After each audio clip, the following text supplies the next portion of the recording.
നമസ്കാരം. എൻഫോഴ്സ്മെന്റ് ഡയറക്ടറേറ്റിന്റെ അന്വേഷണത്തിൽ നിന്നും ഒഴിവാക്കാൻ ഏജന്റുമാർ കൈക്കൂലി ആവശ്യപ്പെട്ടത് ഇഡി കൊച്ചി യൂണിറ്റിലെ അസിസ്റ്റന്റ് ഡയറക്ടർ ശേഖർ കുമാറിന് വേണ്ടിയെന്ന മൊഴി. തമ്മനം സ്വദേശിയടക്കം 3 പേർ അറസ്റ്റിലായ കേസിൽ മുഖ്യപ്രതിയാണ് ശേഖർ കുമാർ. ഇയാൾ മുൻപും ഇത്തരത്തിൽ ഏജന്റുമാർ മുഖേന സമാന തട്ടിപ്പ് നടത്തിയതായാണ് വിജിലൻസ് സംശയിക്കുന്നത്.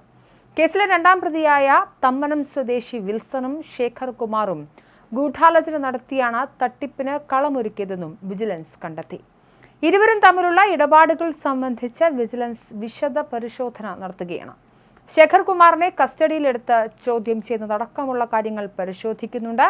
പരാതിക്കാരൻ വിജിലൻസിന് നൽകിയ പരാതിയിൽ ശേഖർ കുമാറിന്റെ പേരും വ്യക്തമാക്കിയിരുന്നു. ഇയാളെ പ്രതി ചേർക്കാൻ ഇതും കാരണമായി. തൽക്കാലം ശേഖർ കുമാറിനെ അറസ്റ്റ് ചെയ്യില്ല. തെളിവ് ശേഖരണം പൂർത്തിയാക്കിയ ശേഷമാകും അറസ്റ്റ്.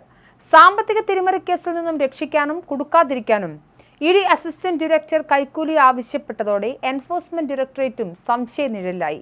സ്വർണ്ണക്കടത്ത് ഉൾപ്പെടെ പല കേസുകളിലും ഈ വിധം കൈക്കൂലി വാങ്ങിയിട്ടുണ്ടാകാമെന്ന് വിജിലൻസ് സംശയിക്കുന്നുമുണ്ട്. ഇഡി കേസ് ഒഴിവാക്കാൻ കൊല്ലത്തെ കശുവണ്ടി വ്യവസായിയോട് 2 കോടി രൂപ കൈക്കൂലി ആവശ്യപ്പെട്ട കേസിൽ 2, 3, 4 പ്രതികളെ വിജിലൻസ് കസ്റ്റഡിയിൽ വിട്ടിരുന്നു. കേസുമായി ബന്ധപ്പെട്ട് ഏജന്റുമാരായ എറണാകുളം തമ്മനം സ്വദേശി വിൽസൺ, രാജസ്ഥാൻ സ്വദേശി മുരളി മുകേഷ്, കൊച്ചി വാര്യം റോഡ് സ്വദേശിയും ചാർട്ടേഡ് അക്കൗണ്ടന്റുമായ രഞ്ജിത്ത് ആർ വാര്യർ എന്നിവരെയാണ് മൂവാറ്റുപുഴ വിജിലൻസ് കോടതി 5 ദിവസത്തേക്ക് കസ്റ്റഡിയിൽ വിട്ടത്. രഞ്ജിത്ത് വാര്യരുടെ നിർദ്ദേശപ്രകാരമാണ് പിടിയിലായ വിൽസണും മുരളി മുകേഷും പ്രവർത്തിച്ചിരുന്നത്.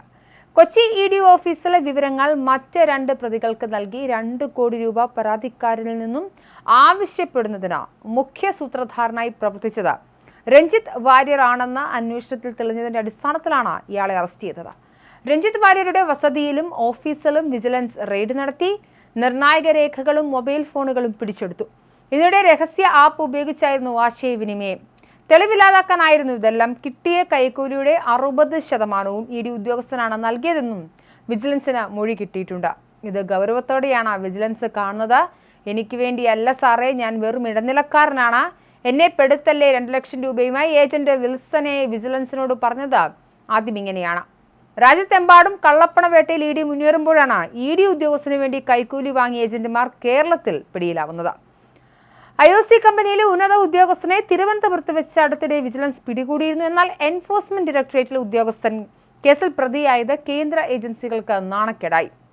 പ്രതികളെ ചോദ്യം ചെയ്തതിൽ നിന്നും ഇഡി ഉദ്യോഗസ്ഥരുമായി ഇടനിലക്കാർക്ക് ബന്ധമുണ്ടെന്നും തെളിഞ്ഞിട്ടുണ്ട്. പ്രതികൾ പരാതിക്കാരന് കൈമാറിയ ബാങ്ക് അക്കൗണ്ട് നമ്പർ ആരുടേതെന്ന പരിശോധന വിജിലൻസ് തുടങ്ങിയിട്ടുമുണ്ട്. ഈ അക്കൗണ്ട് ഉടമയെയും വിജിലൻസ് അറസ്റ്റ് ചെയ്യും. ഇഡി ഉദ്യോഗസ്ഥനെ 1ാം പ്രതിയാക്കി രജിസ്റ്റർ ചെയ്ത കേരളത്തിലെ ആദ്യ കേസാണ് 2 കോടി രൂപ കൈക്കൂലിയുടേതെങ്കിലും കേരളത്തിന് പുറത്ത് നിരവധി അഴിമതി കേസുകളും അറസ്റ്റുകളും ഇഡിക്കെതിരെ ഉണ്ടായിട്ടുണ്ട്. ഈ വർഷം ആദ്യം ED Shimla unit assistant director Vishal ദീപിനെ CBI അറസ്റ്റ് ചെയ്തിരുന്നു. സ്കോളർഷിപ്പ് അഴിമതിയുമായി ബന്ധപ്പെട്ട കേസിൽ 60 ലക്ഷം രൂപ കൈക്കൂലി വാങ്ങിയ കേസിലായിരുന്നു അറസ്റ്റ്.